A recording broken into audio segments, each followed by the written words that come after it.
I love this.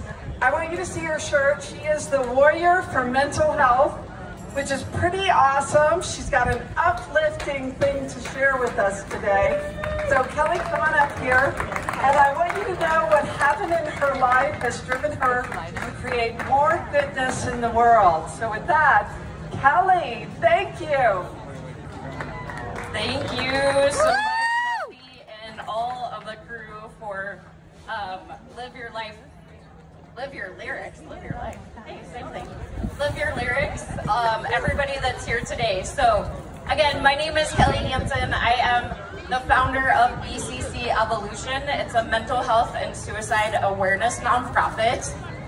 So to begin, I want to take you on a journey through tragedy and trauma. A journey that turned into love, light, lots of hope, and a cause that's bigger than myself. I lost my middle sister, Carrie Lynn, to a completed suicide on February 20th, 2017. There doesn't go a day by that I don't wish that I could have changed the outcome. And I don't miss her. But what happened is that I knew that I couldn't sit around and do nothing. I knew that I wanted to make an impact on this thing that we call life, even if it's only one person at a time. So I want to ask you 3 key questions. Do you know somebody who struggles or lives with a mental health challenge? Or maybe you do, and you're sick and tired of it ruling your life. Or do you know somebody that died by suicide? Whatever your answer is, it's okay. You're not alone, and you're at the perfect moment, exactly where you're meant to be right now. So before I go into the strategies that I've come up with and talk a little bit about BCC Evolution, I want to tell you a little bit about my sister. So she was that one person, the one person that I went to for everything. And when I say everything, I mean everything. Advice. She always had the perfect answer, and I'm not exactly sure how she did it, but she did. She was the birth coach for both of my babies. I asked her for cooking tips all the time. And if you ask my partner now, he'd probably say he wishes she was still alive because I tend to burn everything. She helped me file for divorce from a narcissistic drug addict. Unfortunately, the divorce got finalized after she passed, but thank you, sister, I got my divorce. She was a caregiver for a paraplegic, a CPR instructor, and she took care of my nephew who had type 1 diabetes since the age of 3. My niece also struggled with a mental health challenge herself, and my sister helped her through that.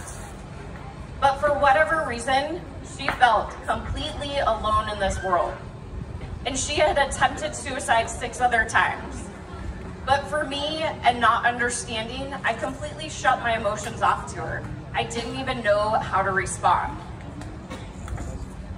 So through that time, I have armed myself with so many different skills to really understand what mental health means.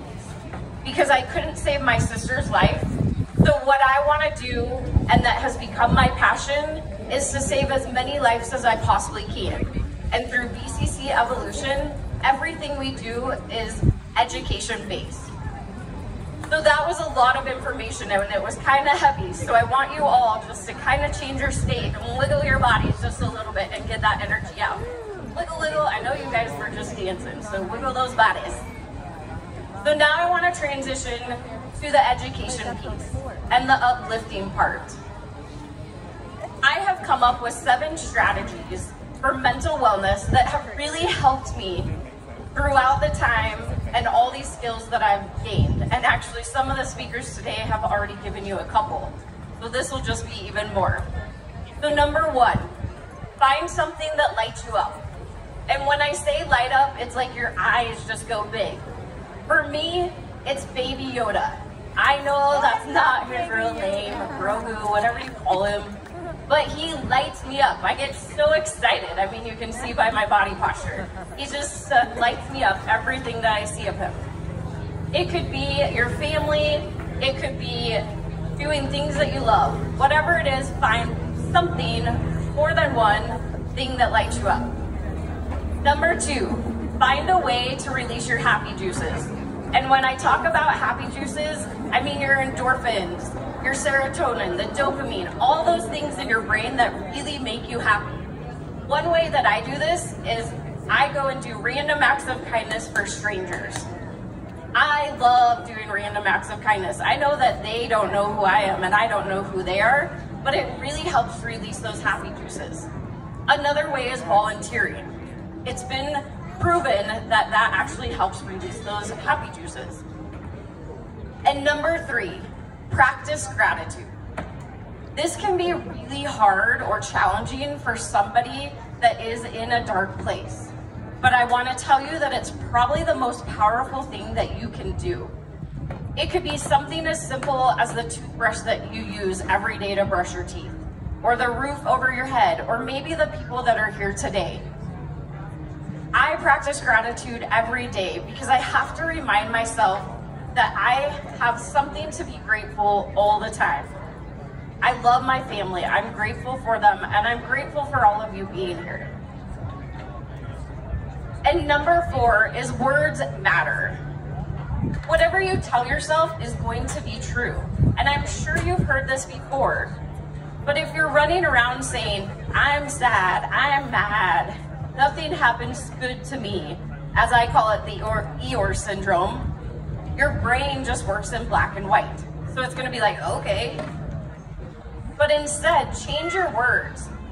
Say you live in abundance. Say that you're grateful. Say that you're happy. And again, your brain's gonna be like, okay. So again, whatever you tell yourself, whatever you tell other people, your brain is just your yes, woman or man, and it's gonna believe everything that comes out of your mouth. So again, make sure you change those words.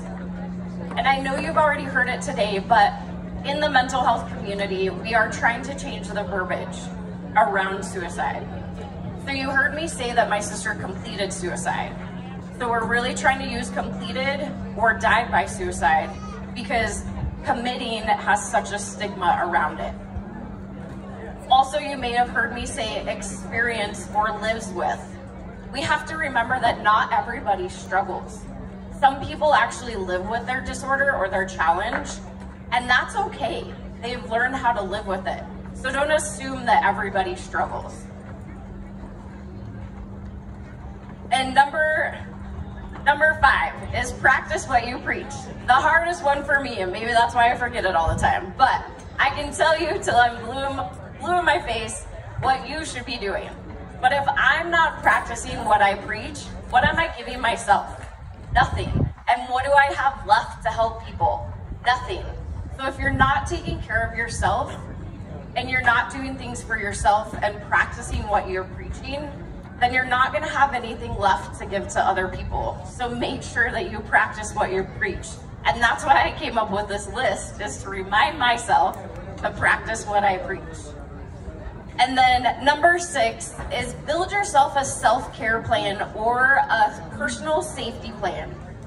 And what I mean by this is I talk about a triangle. It's the strongest structure in the world, and it has 3 sides.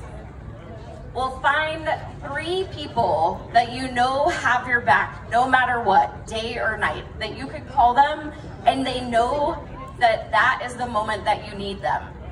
Maybe give them a signal or a word so that they know when that's the moment that they need you the most. So, but find 3 people and talk to them before you put them on your list. Find 3 places, sounds, anything that makes you happy, like we talked about earlier. Something that lights you up. 3 things. And you can make this list as long as you want or as short as you want. And these are just ideas. We go into a whole way of how you make your safety plan with my nonprofit. And number 7 is find a coach or mentor. You're not alone.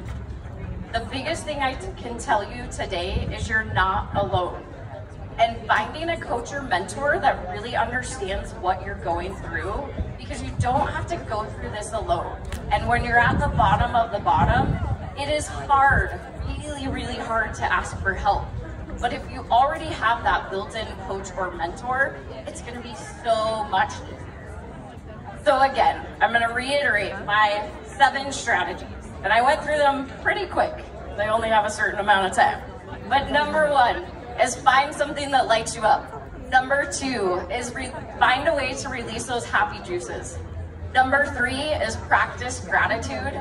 Number 4 is words matter. Number 5 is practice what you preach. Number 6 is create a self-care or personal safety plan. And number 7 is find a coach or mentor.